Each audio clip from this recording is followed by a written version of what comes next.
Some people move so quietly through the world, you forget the earth ever needed them. But the floor remembers their footsteps, and sometimes, so does the music. Concert hall. Pre-dawn hours. Empty. The grand marble floor gleams faintly under the yellowed safety lights. Long shadows stretch across the chairs like sleeping ghosts. The chandeliers above are dark, waiting to sparkle for someone else. A man in his late 50s moves slowly through the stillness. He's wearing a janitor's navy uniform patched at the elbow, with a small tag, Marcus. He pushes a mop across the stage floor, not in a rush, not dragging either, just steady, intentional. As if the act of cleaning is more than duty. It's ritual. A large concert piano sits silently center stage. Its black lacquered shell reflects faint light. Marcus avoids it at first, circling wide around it, mop never touching its legs. The sound of the mop and bucket echo in the vast silence. Squeak, slosh, push, pull. He finishes one row, leans on the handle for a breath, looks up. A fine bead of sweat traces the side of his temple. His eyes flick toward the piano. Stage front. Moments later, he approaches the instrument slowly, like someone stepping toward a grave. The mop in his hand now forgotten. Fingers twitch at his sides. His boots stop just a few inches from the polished pedals. He doesn't reach out, doesn't touch, just stares at the keys. One key has a faint smudge, a fingerprint that doesn't belong to him. His gaze lingers there, longer than it should. He had scrubbed that hall 1,000 nights, but this morning, something made him pause. The room is narrow, more like a forgotten utility nook. A single bare bulb flickers above. Metal shelves lean with supplies, bottles of floor polish, bundles of trash liners, old rags folded neatly like heirlooms. Marcus enters quietly, closing the door behind him. His boots make a soft thud against the concrete. He hangs his mop on the hook, opens his rusted locker. Inside, folded clothes sit like untouched memories. A clean pair of gloves, a folded note yellowed at the corners, a single bottle of hand soap, nearly empty, and taped to the inside of the door. A photograph, old, smudged at the edges. A girl no more than 8, grinning wide, missing a front tooth, hair in 2 puffy ponytails, eyes lit up like stage lights. The photo's been touched too many times, worn soft by thumbs that couldn't stop tracing her outline. The corners are peeling, the top edge is torn. Marcus doesn't smile. He just looks at her. Flashback, brief, fragile. Her laughter echoes as a child's hand presses down on a piano key. His hand covers hers gently. He whispers something only fathers say. He gently wipes dust off the photo, with the cuff of his sleeve. Then, slowly, he shuts the locker door, a metallic click as it latches. The last thing we see before it closes is the girl's face, half lit by the flickering bulb, fading into shadow. There are memories so sacred we store them not in albums, but in metal boxes, hidden behind uniforms. The world is polished and curated here. Black cars idle beneath overhangs. Drivers hold placards. Assistants scurry with iPads and espresso orders. A sleek black SUV pulls into frame. Its doors open with a soft sigh. Amelia St. James, 17, steps out. She wears quiet wealth. Linen coat, white earbuds, posture like armor. But behind her sunglasses, her eyes are heavy, tired, like she hasn't slept on the private flight home. A uniformed driver takes her bag. Driver, softly. "Welcome home, Miss Amelia." She nods, says nothing. Moments later, they glide through the city. Tall glass buildings, billboards with her family's name. St. James Foundation Driver, trying to fill the silence. "Your mother's been planning the gala for weeks. They moved the venue to the old hall. Said the acoustics are better there now. You'll be performing?" Amelia, flatly. "No." He watches her through the rearview mirror but doesn't push further. She gazes out the window. Her earbuds are in, but the music's not playing. James Estate, Entryway. Day. Her mother greets her at the marble staircase. Mrs. St. James. You're late. We had fittings booked. Amelia. I didn't come home for fittings. Mrs. St. James. Sighs. At least pretend you're happy to be here. The press will be watching. No hug. No warmth. Amelia turns away, walking deeper into the house as if it's a hotel. Concert hall. Late afternoon. The SUV glides toward the estate entrance. Outside, Marcus, still in uniform, mops the outer marble steps. Sunlight glints off the wet tiles. The SUV passes slowly. Amelia doesn't look up. Marcus doesn't look in. Two worlds. One road. She came home to everything money could buy, but not the one thing she missed most. Being seen. The hall is empty again. Dark. Still. The echoes of earlier bustle, suits, footsteps, instructions, have long faded into the velvet curtains. Only moonlight drips in through the high arched windows, slanting onto the stage like a spotlight nobody asked for. Marcus enters from the side door, keys jangling faintly on his belt. His mop is missing this time. His posture is slower. He checks once behind him. No one. Steps onto the stage. There, in the center, sits the grand piano. Waiting. He walks around it like one might circle a sleeping lion. Then, he sits, gently lifts the fallboard, exposing ivory keys that glow faintly in the blue light. He breathes in, as if pulling something long forgotten back into his chest. Flashback. Warm light. Long ago, a small hand reaches for the keys. EVA, 8, giggling. Which one makes the sad sound? Marcus, younger, grinning softly. They're all just waiting for you to ask. She presses a note. Minor. It lingers, EVA. That's the one. Marcus's fingers hover above the same key. He presses it. Just once. A soft, aching note hums through the vast empty space. He begins to play. Slowly. Notes stretched with time and weight. Not flawless, but full. Broken chords. A song half remembered, half invented. Each note drips with longing. He plays as if no one has heard him in years. Because no one has. Ceiling vents. Simultaneous. Vent grating near the roof. Just above the stage. A tiny shift. The faintest breath. A pair of eyes. Watching. Listening. Holding still. The final note echoes, trembling in silence. He thought he was playing for memory. But memory wasn't the only one listening.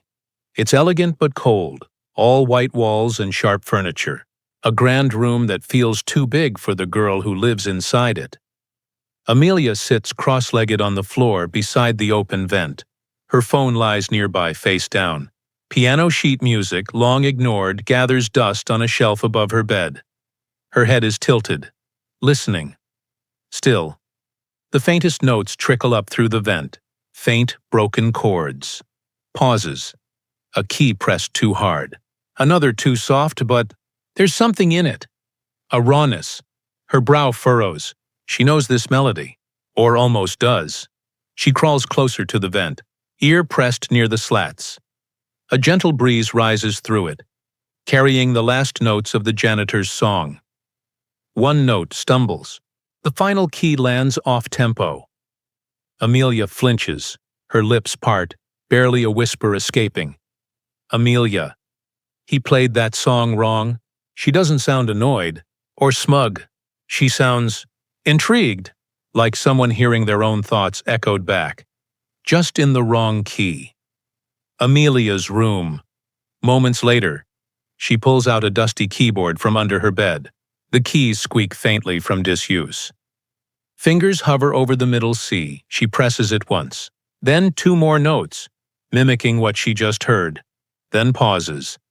She doesn't play the rest. She just sits, fingers still on the keys. It wasn't perfection that moved her.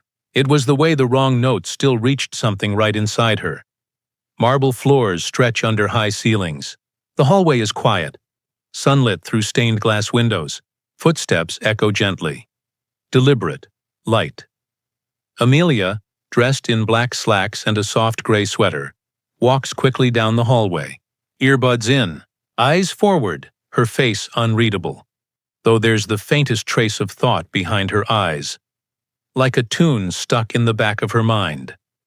Marcus appears at the opposite end of the corridor, wheeling his cart with cleaning supplies. A bucket sloshes softly.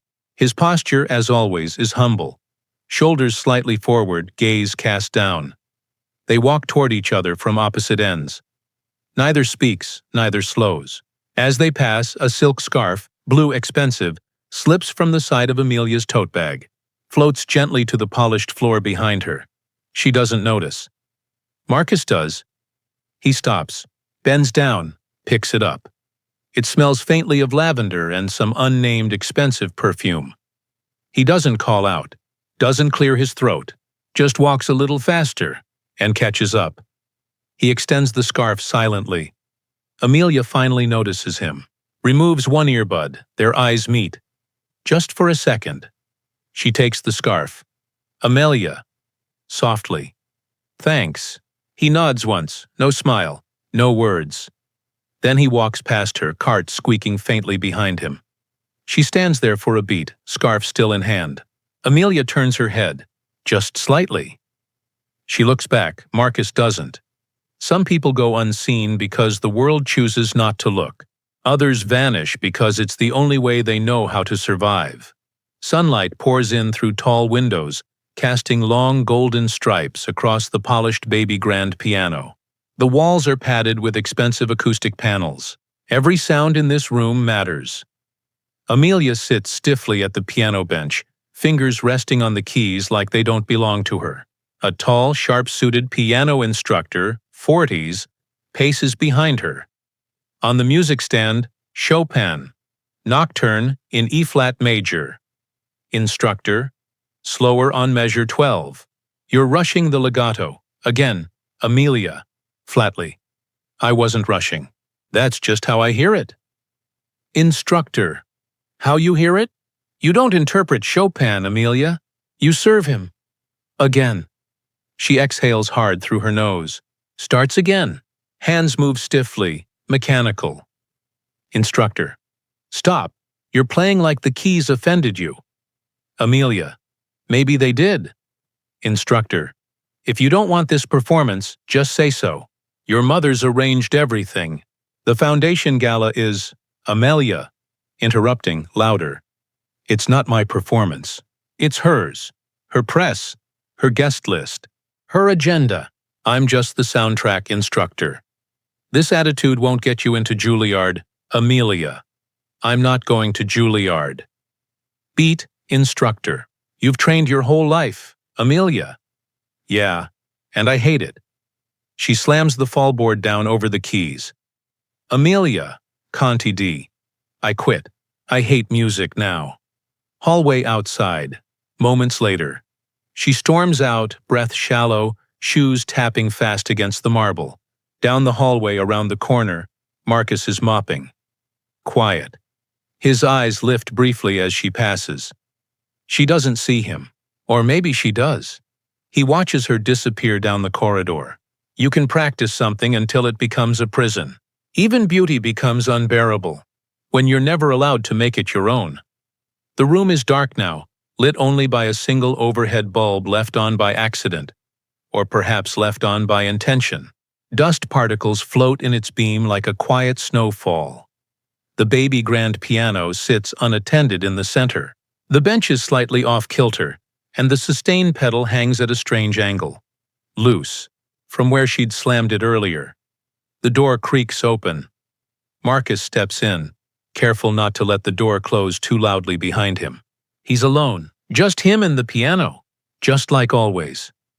He kneels by the instrument, his tool pouch quietly placed beside him. His hands, weathered, calloused, cleaner's hands. Unscrew the plate beneath the pedal, tightens bolts with precision. No gloves, no fear, just care.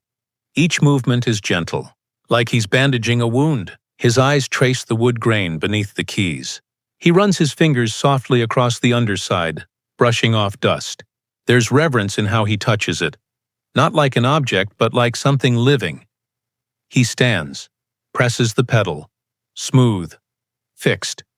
He doesn't leave. Instead, he pulls the bench into place, sits slowly, lifts the lid from the keys. From his coat pocket, he pulls out a small crumpled sheet of paper, half-written music. The top corner reads, A.S., the same melody from before, but incomplete. He studies it for a moment, then begins to play, filling in the missing notes, adding pauses, breathing life where there were gaps. His style is simple, untrained, but real. The notes float through the empty space like memories that never got to speak. He never asked who wrote the song. He just knew it wanted to be finished. He plays her unfinished melody. The digital clock beside her bed reads 12:14 a.m. The room is dim, only lit by a salt lamp, glowing faint pink on her nightstand. Amelia lies on her back, earbuds tossed aside, eyes wide open, staring at the ceiling like it might offer answers. Then, a faint sound rises through the vent above her bed. A piano. Her body stiffens. Her eyes flick toward the grating. It's the same melody from before, but this time, it's different. Concert hall. Simultaneous. Marcus sits in near darkness, shoulders hunched slightly, still at the rehearsal piano. The melody flows softer now, less broken. His fingers move slower, but the soul is deeper. He pauses to find a note, tries again, misses, frowns, then corrects it, music stitched together with memory, Amelia's room. Amelia slowly rises from bed. She steps silently onto the hardwood floor and moves toward the vent, drops to her knees, leans in. The melody floats up like a secret rising through stone. She knows this song. She started this song, that broken part in the middle. She never knew how to finish it, but someone else did.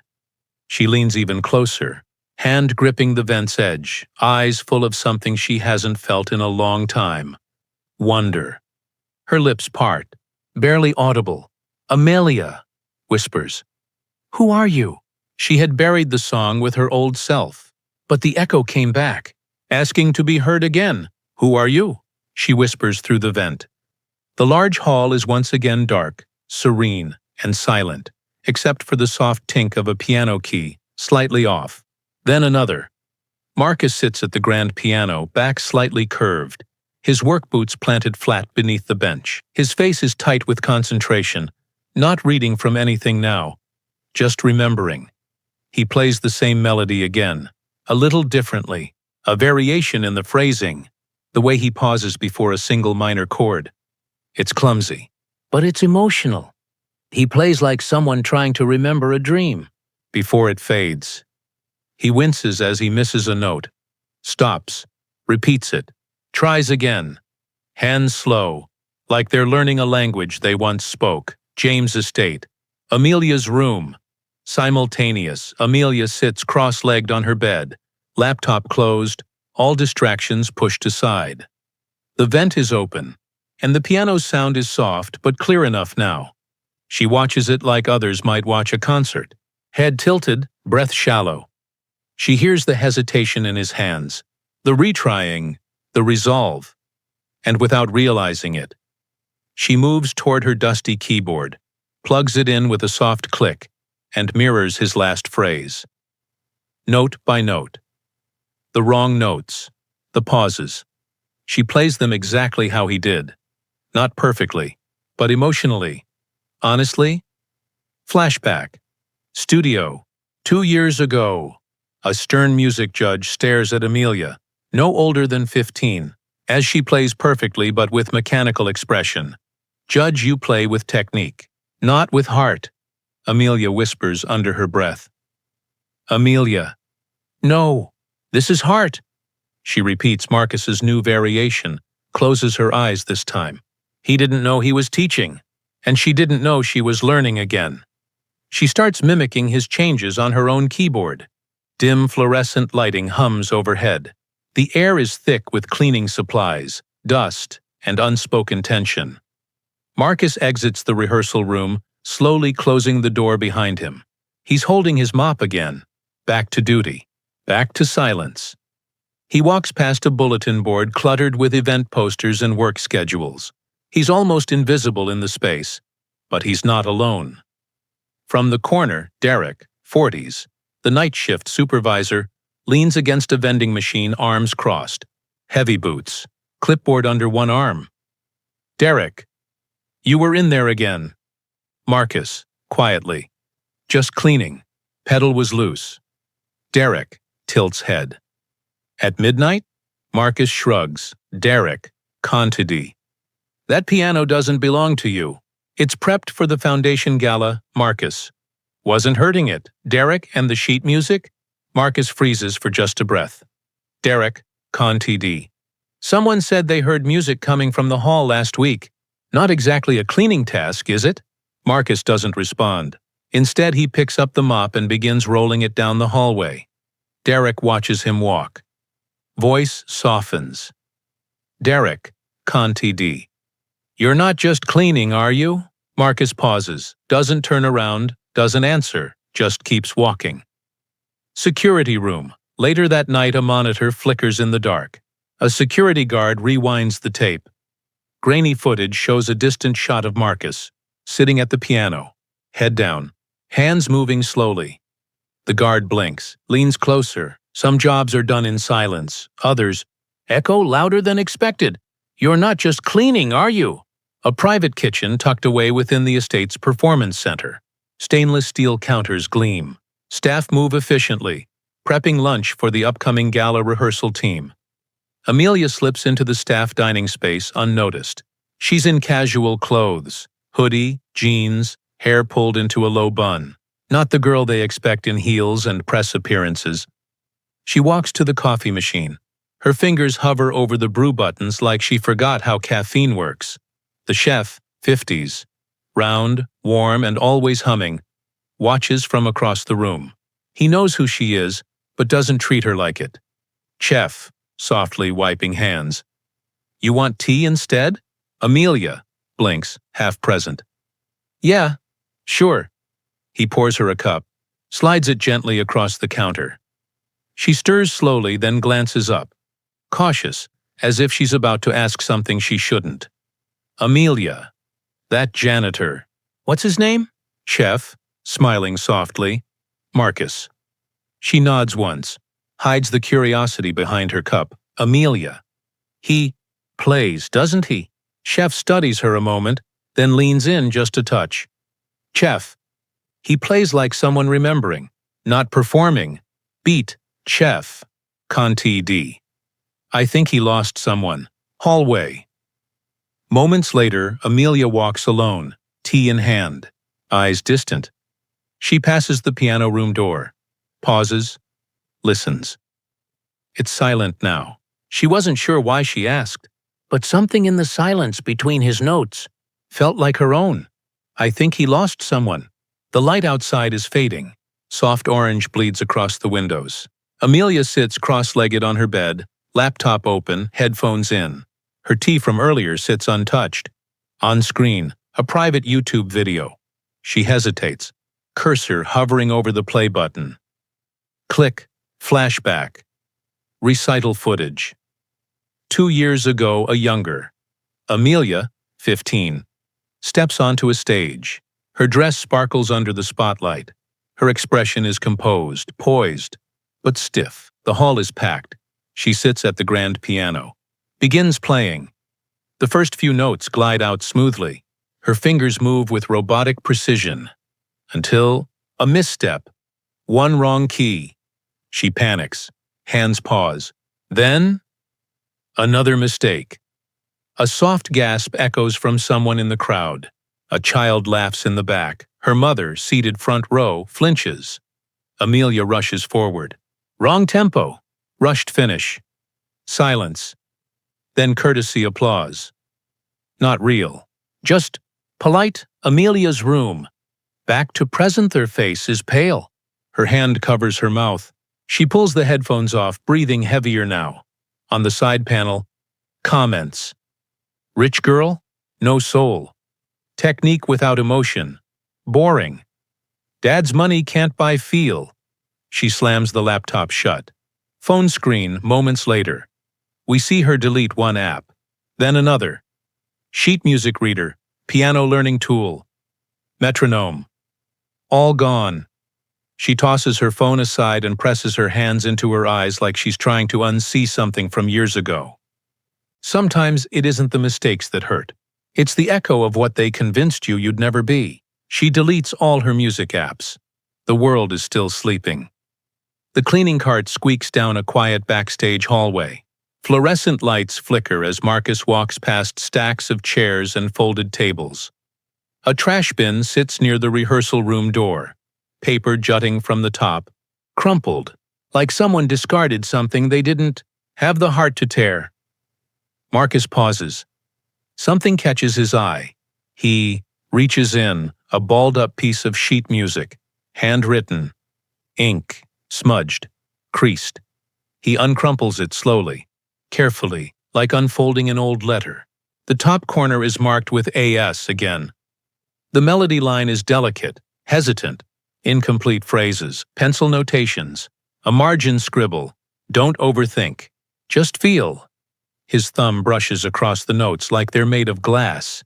He smooths the page out on his knee, then finds another sheet, and another. 3 discarded pages. Like someone gave up in a moment of frustration. Rehearsal room. Moments later. Walks in slowly. Sunlight creeps across the keys of the baby grand. He places the sheet music gently on the stand. Steps back, doesn't play. Doesn't touch, just looks. His hand presses down the top page's corner, smoothing the wrinkle with a slow, steady motion. Fingers tremble slightly, not from age, but from memory. He didn't know whose music it was, but he knew what it felt like, to throw something beautiful away too soon. He straightens them gently. The sky is beginning to dim. Gold and blue hues filter through the tall glass windows. The grand piano sits open, Marcus standing beside it, placing the final cleaned music stand back into place. A soft click of the door. Amelia enters. No announcement. No audience, just her. Quiet, hands in the pockets of her hoodie, staring at the piano. Then at him, Marcus turns slowly. Their eyes meet. A long pause. 2 people from opposite worlds, and yet not strangers anymore. Amelia. You played it wrong.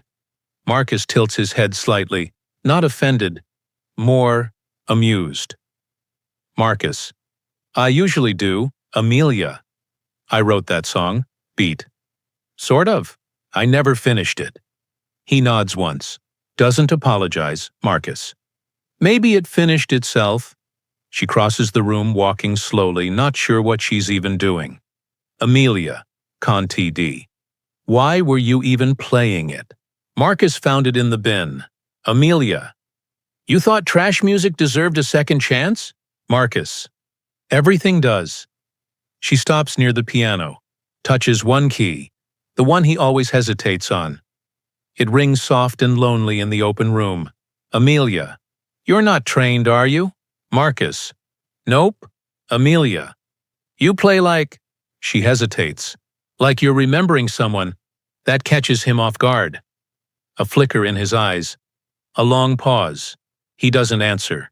Some questions don't need answers. Sometimes the echo is enough to know you were heard.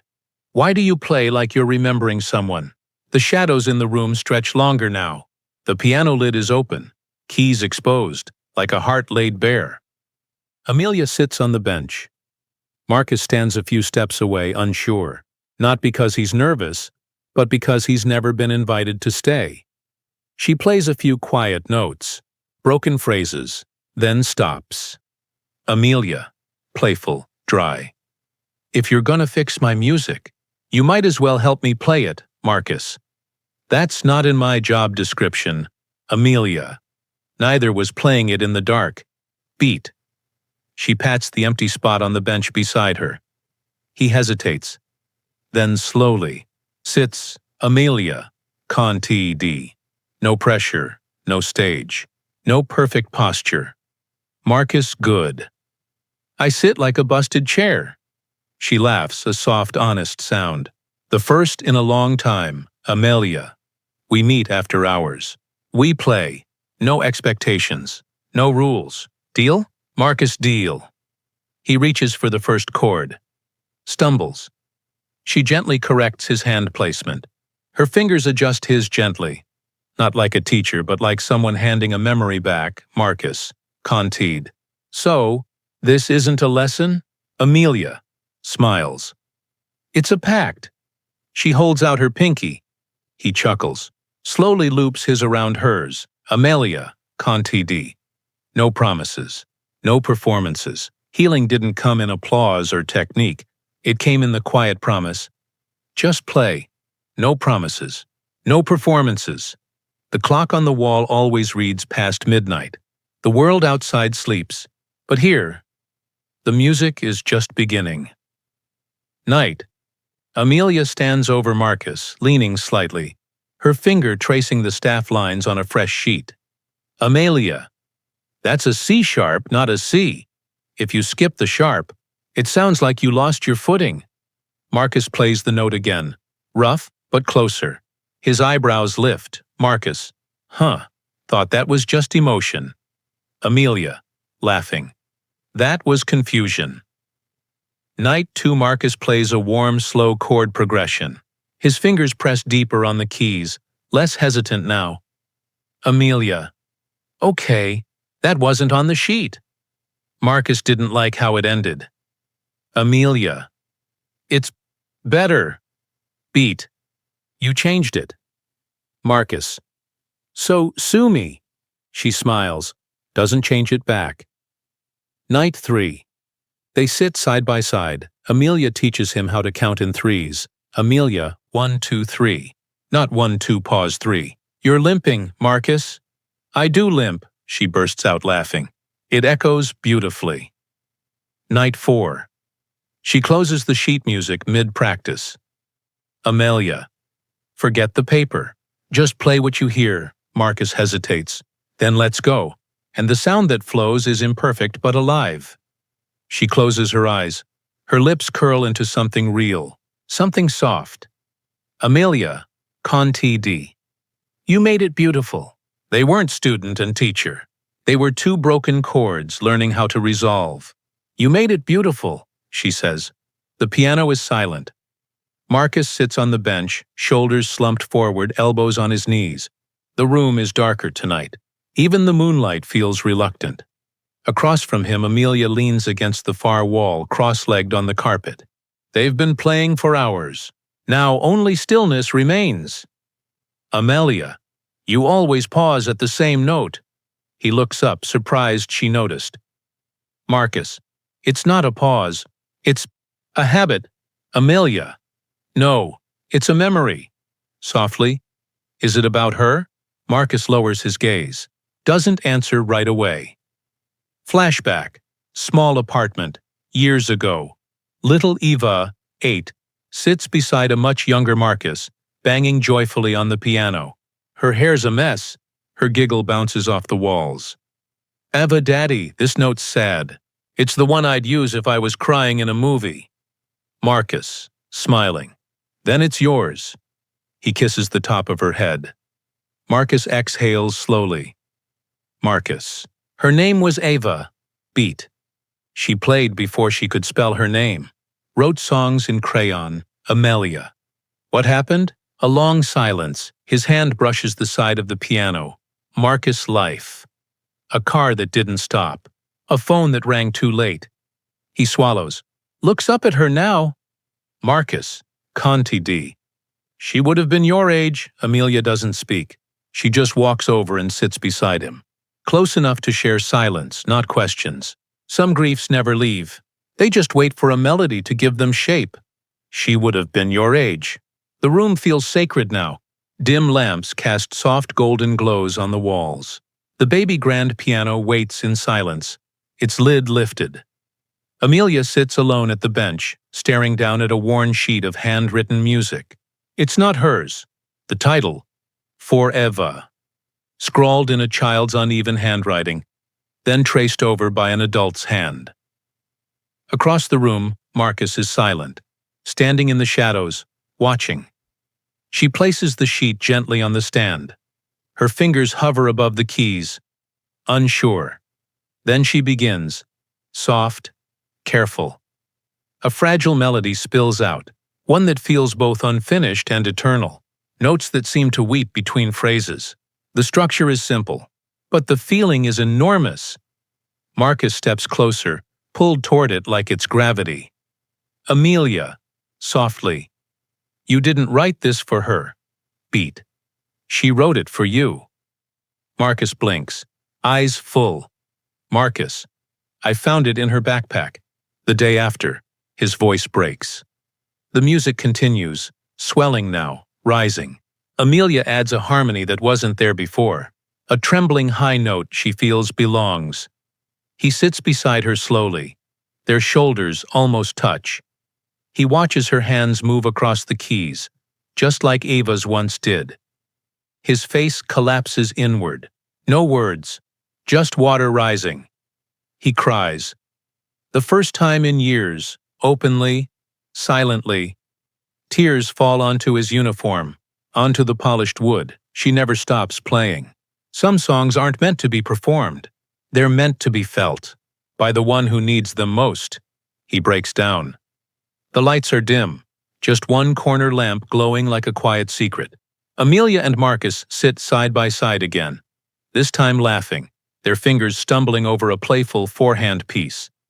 She plays the upper keys. He covers the bass. There's ease now, familiarity, a rhythm not just in music, but in trust. Their laughter echoes softly in the stillness. Angle on, doorway. Slightly ajar. Dark silhouette stands just beyond the door. A security guard, tall, suspicious, silent. He watches them for a moment. The janitor and the CEO's daughter, playing together. Hallway outside. Moments later. The door creaks open suddenly. Marcus and Amelia freeze, hands still on keys. Security guard, flat, official. You're not supposed to be in here after hours, either of you. Amelia straightens but doesn't move. Amelia. We weren't hurting anything. Security guard. This is a restricted performance zone. And you, nods to Marcus, are on custodial rotation, not rehearsal. Marcus lowers his gaze. Marcus. I was just fixing the bench. Security guard. Is that so? Well, someone's going to want to hear about this. He walks away. Security booth. Minutes later. The guard dials an internal line. Guard. Yes, sir. The janitor and your daughter. They've been meeting in the music hall. Playing, yes, together. CEO's office. Same time. Sleek phone lights up on the desk. CEO St. James sits alone, eyes narrowed as he reads over a gala program draft. The phone buzzes. He answers slowly. Music has always been about timing, and sometimes the wrong person hears the right note. The CEO is informed. The sun glares through tall glass panes. Cold. Sterile. CEO St. James, 50s, immaculate in a navy suit, stands by the window. His hands are clasped behind his back, jaw tense. His assistant, Linda, stands nervously beside a clipboard. Linda's security confirmed he was inside the rehearsal room 3 times this week, always after hours. St. James. Did he enter with my daughter, Linda? No, but she was present for all 3 sessions. Beat, sir. No rules were technically broken. St. James. Then it's time we made new ones. Marcus is rinsing his hands at the sink. The mirror above is cracked slightly at the edge, a spiderweb of broken reflection. Derek, the night shift manager, walks in holding a folded paper. Derek, they're asking for you upstairs. Marcus, what for? Derek, you already know. Beat. You should have kept to the floors, Marcus. CEO's office. Later, Marcus stands across the room from St. James, hat in hand. St. James. You think I wouldn't find out? Marcus, I didn't mean any harm. She came to the music. St. James, interrupting. You think this is about harm? Steps forward. This is about proximity. You don't belong in the same sentence as my daughter, let alone the same melody. Marcus. She asked me to play. St. James. You don't touch my daughter. You don't inspire her. You don't exist in her world. Beat. You're suspended. Indefinitely. The higher the tower, the harsher the echo when you speak out of place. You don't touch my daughter. You don't belong here. The room is long, formal, and untouched. A table set for 12, but only 2 sit there. Amelia picks at her dinner, untouched asparagus, and buttered salmon cooling on her plate. Across from her, CEO St. James reads from a thick folder marked Gala, Press Plus VIP. He doesn't look up. Amelia. You suspended him? He turns a page.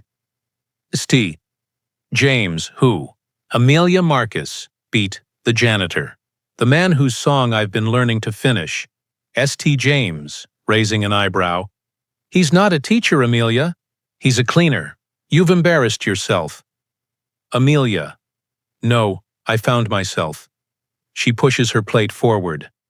Amelia, Conti D. I was drowning in perfect notes that meant nothing. He gave me permission to feel again. St. James. He crossed a line. Beat. You are the daughter of a legacy family. Not some broken project he gets to fix at night. She stands now. The chair scrapes back. Amelia. Then maybe your legacy is broken. Beat. Because you built it on silence, not sound. St. James, snarling. You think this makes you brave? Amelia. I think this makes me free. Softer now. You see class. I saw music. She walks out. He remains frozen, lips tight, papers trembling slightly in his hand. She wasn't raised to rebel, but somewhere between the wrong notes, she found her voice, a small dim room. Neat, but tired. The kind of space where everything has a place. Not because of order, but because of routine. The piano in the corner is covered with a gray sheet. A few photo frames sit turned face down on the shelf. Marcus walks in, slower than usual. His janitor uniform is half unbuttoned, dust on his sleeves. He doesn't turn on the light. He moves on instinct. Places his keys in the tray, takes off his boots, sits in the dark. He kneels beside a worn metal box tucked beneath the sofa. He opens it. Inside are the sheet music pages Amelia gave him, Ava's name still penciled in the corner. He lifts them carefully. For a second, he just stares. And then, his hands tremble. His jaw tightens. A match strikes. He lights a small ceramic dish by the sink. The first page curls as flame licks the corner. He doesn't flinch. The melody line warps, blackens, vanishes. He drops another page in, then another. The flames reflect in his eyes. Marcus whispers, I should have stopped. I should have known better. He turns away as the last note disappears into smoke. Some griefs don't scream. They just sit in quiet rooms and burn what they once loved. The light barely filters through the blinds. Dust dances in slanted beams. The ceramic dish from the night before still sits on the counter. Ashes cooled to gray. Marcus sits in his chair, silent, shirt wrinkled, shoulders slumped forward, hands clasped like a man praying, though he's long stopped believing in answers. A quiet ding breaks the silence. He glances toward his old flip phone on the table. New message. He hesitates, then flips it open with a tired thumb. Insert. Video message. Simple video. No text, no emoji. He clicks play. Amelia sits at the piano. Alone. No makeup. No press. Just her, in her hoodie, sleeves rolled to the elbow. She begins to play. Eva's melody. Except now, it's complete. The missing middle. The wandering bridge. The aching resolve. She plays it all, with pauses, with breath, with feel. Her face isn't performing. It's remembering. Her fingers tremble once, but she never stops. The final note lingers in the room, like smoke that won't rise. She looks directly into the camera, eyes glassy, but steady. Amelia, in video. You didn't just help me finish the song, you taught me how to feel. The screen fades to black. Marcus stares at the phone. His eyes begin to shine. But he doesn't cry this time. Not grief, not guilt, just something softer. Some music lives longer in the hearts it opens than in the hands that wrote it. The chandeliers blaze. Velvet seats shine. The air smells of polish, ego, and carefully staged ambition. Photographers buzz around the front aisle. A large poster on an easel reads, James Foundation Gala, Celebrating Vision, Legacy and Sound. At the center of the main stage, CEO St. James adjusts his cufflinks, standing before a row of microphones. His publicist nods from the wing. Behind him, Amelia stands in a pressed black dress, hair sleek, eyes unreadable. St. James, to crowd. This year's gala honors the tradition of youth talent shaping tomorrow's sound, and I'm proud to say, my daughter Amelia will be performing a world premiere piece. Amelia, interrupting. That's not accurate. The room goes still, whispers, flashes. Her father turns, jaw stiff. Amelia, Conti D. This isn't a world premiere. It's a melody that was almost thrown away. Beat. It wasn't written by me. It wasn't written for fame. It was written out of love, by a girl who's no longer here, and finished by someone who wasn't supposed to be noticed. In his uniform. Quiet, alone. No one sees him slip into the very last row. Except Amelia. She sees Amelia, Conti D. This piece is for the janitor, gently, for Marcus, and for Eva. The cameras erupt. Her father's eyes flash with panic, but Amelia only looks out, toward the shadows, toward him. Truth doesn't need a spotlight. It only needs one person brave enough to speak it aloud. The auditorium is packed. Velvet seats filled with donors, dignitaries, musicians, and photographers. A warm hum of conversation echoes beneath the golden chandeliers. The stage glows. The piano sits center. A single spotlight rests on the bench, empty for now. Soft classical. Music plays overhead as ushers escort guests to their seats. The grand doors open briefly, letting in a faint chill from the night air. Marcus enters quietly. He's not dressed for the occasion. Still in his janitor uniform, boots clean, hair combed, but nothing tailored or polished. A few guests glance his way, then look away. He ignores them. Clutches, a folded paper in his hand, creased from being held too tight. He finds an empty seat in the very last row, far from the spotlight, far from the stage, but still able to see her. He sits, slowly, carefully, hands on his lap, eyes on the piano. Amelia adjusts her dress, exhales slowly. A stagehand whispers something to her. She nods once, then looks out past the curtain, scanning the crowd. Eyes move row by row. She finds him, top balcony. Back row, alone. A smile ghosts across her lips. Brief but true. She steps toward the light. He didn't come to be seen, but she saw him anyway. The lights dim. A hush falls over the entire auditorium. One spotlight spills onto the grand piano at center stage. Amelia walks out slowly. No introduction. No cue. She sits, adjusts the bench, breathes in. Eyes scan the crowd again just once, a flicker toward the back row, then down to the keys. She begins to play. The melody is familiar. Soft, broken, whole, Eva's song. But now it is complete. Every missing measure, every open phrase, stitched together with pain and hope. The audience is spellbound. Not for her brilliance, but for something honest in the music. Something true. Marcus doesn't blink. His hand tightens over the folded paper in his lap. It's the original sheet, the one she burned. But he rewrote it from memory, and now she plays it as if she always knew how it ended. The final note rings, long, lingering, not rushed, no flourish, just silence. The kind that makes you feel your own heartbeat. No one claps. Not at first, because they don't want to interrupt whatever just happened.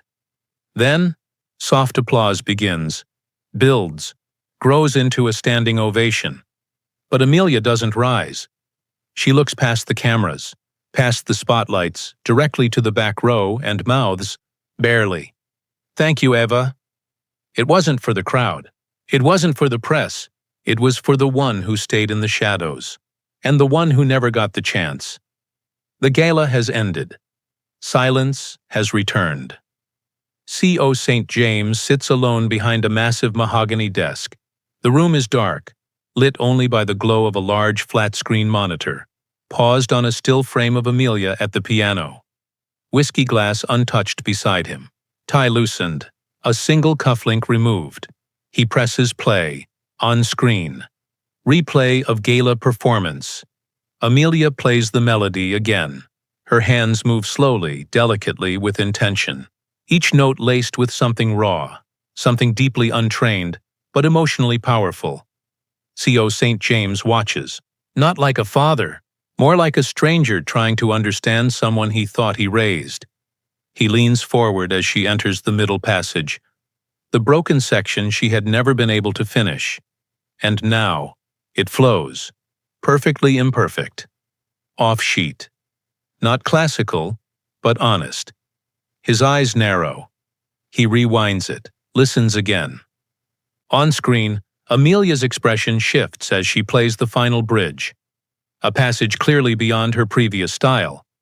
She's not performing, she's remembering, and that realization slowly dawns on him. C.O. St. James, softly to himself. That melody wasn't hers. He slowly takes off his watch and places it on the desk. For the first time tonight, he doesn't know what to say. The most powerful truths aren't shouted. They're whispered through the things we never thought we'd notice. The stage is empty now. The flowers have been cleared. The applause long gone. Only the echo remains. Marcus stands at the rear entrance, holding a small, worn envelope in one hand. The morning light filters through the stained glass. Dust drifts lazily in the quiet. He walks slowly toward the first row of seats, then keeps going. Down the side aisle, toward the stage. He finds a row halfway up. Row, seat 12. He lowers himself into it gently, with care. Beside him, an empty chair. He reaches into his coat pocket, pulls out a small, weathered photo of Ava. It's the same one from his locker, edges softened by years, her smile bright even in fading color. He places it on the chair beside him, carefully, deliberately, not propped up, not framed, just there, as if she never missed a show. An old janitor, a grand hall, one child's photograph watching an invisible stage. He exhales, doesn't cry, just listens to the silence. Flashback, brief. Eva's laughter, a quick burst of giggling. Her voice calling out, EVA, VO. Play it again, Daddy. That sad one. He closes his eyes. The silence now holds her. She never got to sit in these chairs, so he saved her a seat for every note she never heard, but helped write. The hallway is quiet. Staff have left for the day. Lights hum overhead. Marcus pushes open the familiar, creaking door to his small supply room. Everything looks the same. Mop hung neatly, shelves aligned, faint scent of polish still lingering. He walks to his locker, hesitates, then opens it. Inside, the same folded gloves, the old soap bottle, the photograph of Ava still taped gently to the inside. But now, something new. A small, cream-colored envelope tucked just beneath the photo. His name is written on it. Marcus. In bold, looping letters. Amelia's handwriting. He pauses, then opens it slowly. Insert. The letter. I didn't know music could heal until it met grief and still sang anyway. You helped me finish a song. But more than that, you showed me how to start again. I don't want the world to forget Eva. And I don't want you to either. So I've added something to her song. Just one note, my own. This is your melody now. Amelia, he stands motionless. His fingers tighten around the paper, not crushing it, just holding it like something alive. He closes his eyes, breathes in, then folds the letter carefully and tucks it behind Ava's photo, as if letting her read it too. Sometimes the thank you we never ask for becomes the one that carries us forward. Fluorescent lights flicker softly above the backstage hallway. Same white walls, same gray floors, but something feels different. Marcus walks down the corridor with his cart, mop and supplies in place, badge clipped to his shirt. He moves with the same calm he always has, but now, the silence no longer follows him. As he enters, the head chef looks up from a pot. Chef, grinning. You missed one hell of a performance, Marcus. Marcus gives a polite nod, not quite sure how to respond. A pair of young violinists pass by. One of them glances his way.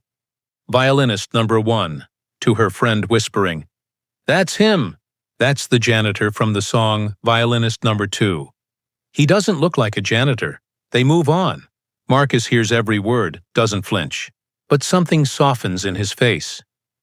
As he walks past the room he once snuck into, a maintenance worker pauses beside him. Worker. You played good. I watched online. Beat. Kinda makes me wish I never quit piano in high school. Marcus chuckles. Marcus. Never too late. Marcus lingers alone for a moment, just breathing. No mop in his hand. No eyes on him, and yet, for the first time in years, he doesn't feel unseen. Some people spend a lifetime invisible, but all it takes is one note to echo loud enough that the world finally listens. A storm whispers against the windows. Rain taps the glass like distant applause. Inside, a soft golden lamp glows beside the couch. Marcus sits cross-legged on the floor, an old composition notebook opened in his lap. The pages are filled with crayon music notes, messy hearts, childish scribbles. One page stands out, title, Daddy's Song. Signed at the bottom in big, shaky letters. EVA. He runs a finger across the paper like it's braille, like it still contains sound. Little Eva, 8, sits at a beat-up upright piano, her feet nowhere near the pedals, her hair's in wild pigtails. She plays a melody, clumsy but determined. EVA, excitedly. Did you hear that one? It's for you. I made it up. Marcus, younger. That was beautiful, baby. EVA. Do you think anyone else will ever hear my music? Marcus, someday. I promise. EVA. But what if I'm not famous? Marcus. Then I'll play it until someone listens. She beams, hits one final key. It sticks a little. She giggles. Marcus closes the notebook, holds it to his chest. A single tear slips down his cheek. He looks toward the dark window, as if someone might be out there listening. And softly, under his breath, Marcus, they hurt us both. Sometimes a promise made in a tiny living room takes a lifetime and someone else's hands to keep. The lights are half dimmed.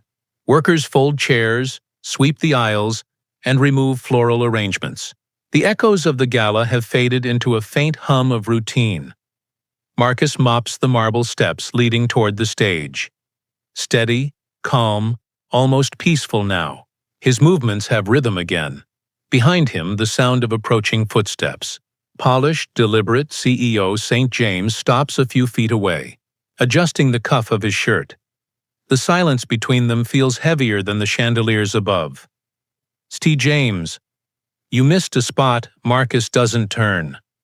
Marcus. Wouldn't be the first thing I missed. Sir? A pause.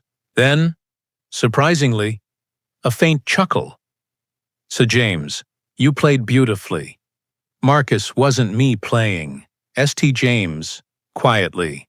No, but it was you in the room that made her remember how. Marcus still doesn't face him. Keeps ringing them up. Marcus.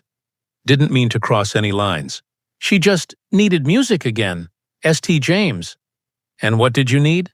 Marcus finally turns, not defensive. Just honest. Marcus. To keep a promise, their eyes meet, a flicker of something new. Understanding. St. James, softly. You saved something I almost broke. He turns to leave, then pauses. St. James, conted. The hall's empty tonight. If you want to play, nobody's stopping you anymore. He walks off. Marcus stands frozen, the mop dripping faintly onto the floor. Respect doesn't always arrive with applause. Sometimes it walks in quietly and leaves the door open. The morning sun cuts through the high windows, casting golden bars across the sleek floor. The same room that once felt cold and unreachable now hums with quiet humility. Marcus stands by the doorway, cap in hand.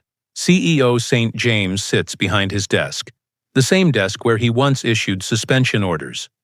This time, the tone is different. St. James, sit. Marcus. Marcus hesitates. St. James, conted. You've earned it. The chair won't bite. Marcus sits slowly, uncertain of what's coming. St. James, con TD. We've been reviewing the gala response. The press can't stop talking about the Janitor's song. They called it raw, haunting, real, words they've never used for this foundation before. Marcus shifts, uneasy with praise. Marcus. I'm just glad she played it. St. James. So am I. Beat. Which is why I want to make something official. You'll stay on here not as janitor, as hall technician, instrument car, piano upkeep, and maybe, occasionally, soft smile, as the man who reminds us what music's really for. Marcus stares at him, silent. Processing. Marcus. I'm not much for titles. St. James. Then think of it as keeping the lights on for others to find their sound. Marcus nods, faint smile tugging at his lips. He looks up, eyes glistening, tired but thankful. Marcus, would Eva have liked that? St. James pauses. The name lands softly between them. St. James, quietly. I think she'd be proud you never stopped playing. Forgiveness doesn't erase the past. It just changes who's holding the light. It's smaller than the gala. Humbler, warmer. Children run through the aisles. Folding chairs replace velvet seats. The kind of audience that claps before the music starts. A sign near the entrance reads, Youth Recital, open to all. At the piano, Amelia is helping a shy 10-year-old boy adjust the bench height. She looks more at peace than ever.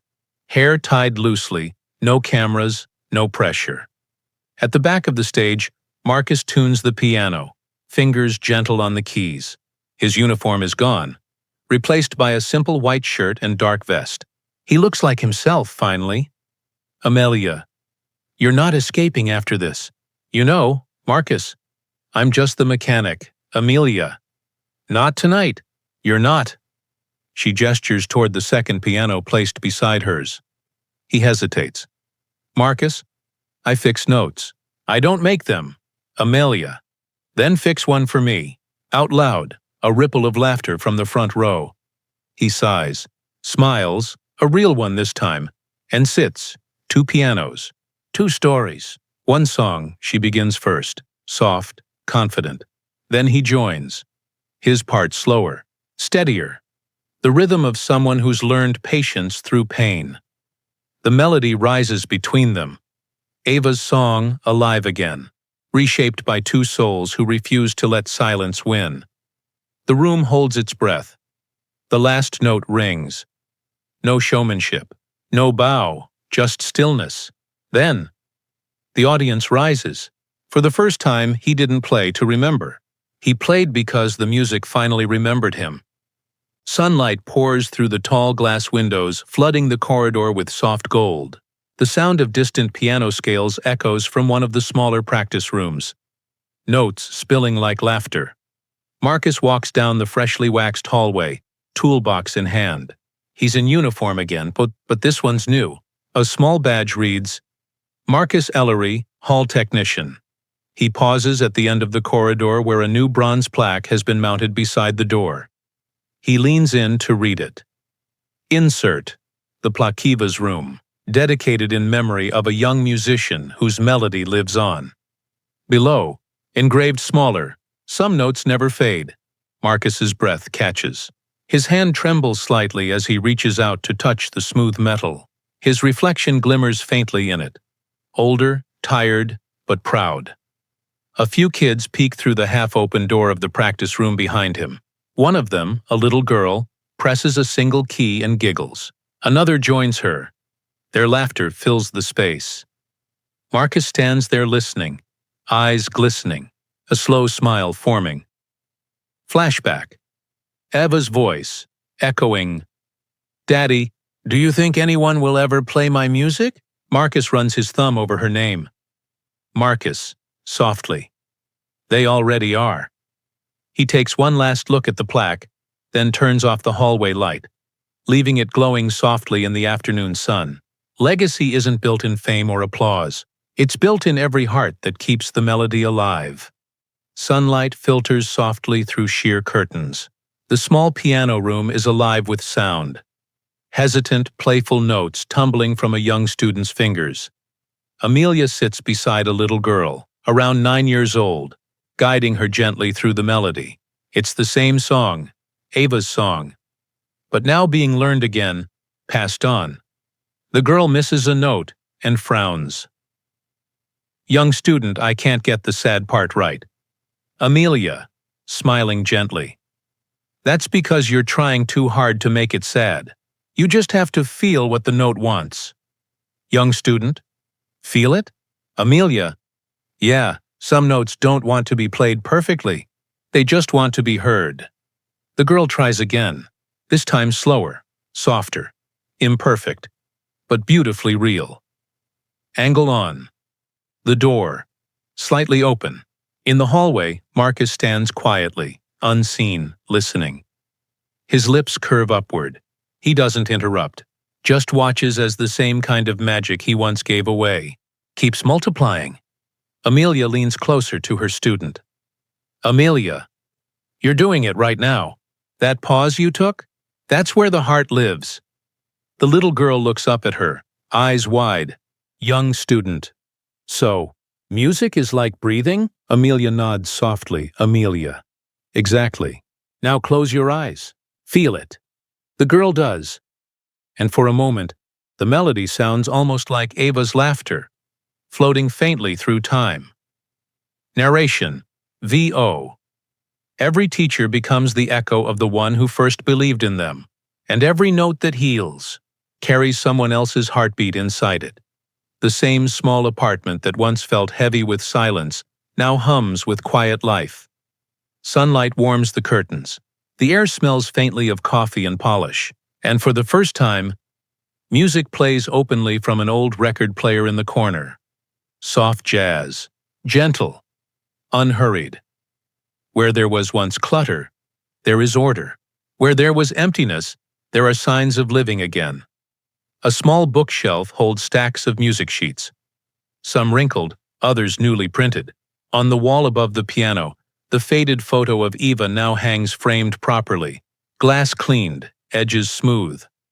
Below it, a newer frame, a photo of Amelia and Marcus from the recital, both mid-laugh, faces turned toward the piano. Marcus, VO. Used to think silence was peace. Turns out, it was just waiting for sound. He sits at his piano, the same one that once gathered dust. A few music tools scattered nearby, tuning fork, cloth, a new pencil stub worn from use.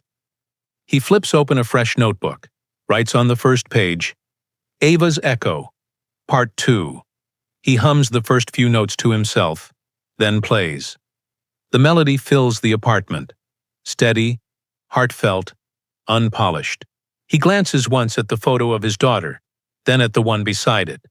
Amelia smiling bright. His fingers move with quiet confidence. The room isn't lonely anymore.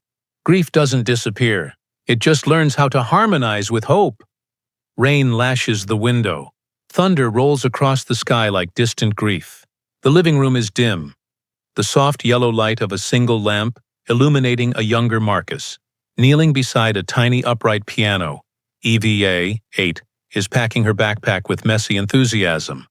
Sheet music sticking out, her small hands trying to fit it all in. EVA, I'm gonna surprise you. Daddy, you can't peek till I'm on stage. Marcus, laughing. You sure you don't need me to come early? EVA, nope. You'll hear me from the back row, I promise. She runs up, plants a kiss on his cheek, and races to the door. Raincoat half-zipped, laughter spilling behind her. The clock reads 6:42 p.m. Marcus stands by the window watching the storm. Lightning flashes. He checks the clock again. 1:15 p.m. He turns toward the piano. Ava's small music notebook left behind, open on the stand. The melody unfinished. A note in crayon reads, "Don't forget to clap loud." He sits at the same notebook years later. Older now, eyes lined with years of silence. His thumb runs over that childish handwriting. He closes the book gently, presses his forehead against it. Marcus, whispering, "I kept your song safe." A single tear hits the paper, right where the last note was never written. Some promises aren't meant to end. They just wait for the music to find its way home. The hall sits empty again. Rows of velvet seats stretching into golden silence. Sunlight slants across the stage, where Marcus kneels beside the grand piano, gently tightening the final string. No applause, no audience, just the faint hum of air and wood and time. He tests a note. The sound rings pure. He adjusts another. The key responds softly, alive again. From the shadows of the upper balcony, CEO St. James stands, unseen at first. No suit jacket this time, sleeves rolled. A man stripped of posture, watching quietly. He doesn't interrupt, just listens. Marcus finishes the last chord, lets it linger, then exhales. He wipes the side of the piano with a soft cloth, tender, almost reverent, as though thanking it. St. James, quietly, from the back. Never realized how much silence needs maintenance. Marcus turns, startled for a second, then smiles faintly. Marcus, it's the silence that makes the music matter. A beat passes. The CEO slowly walks down the aisle, his shoes echoing softly on the floor. He stops several rows back, not too close, not too far. St. James. You keep this place alive. Marcus. Marcus. I just make sure it can sing again when it's ready. They exchange a long, quiet look, one of mutual understanding.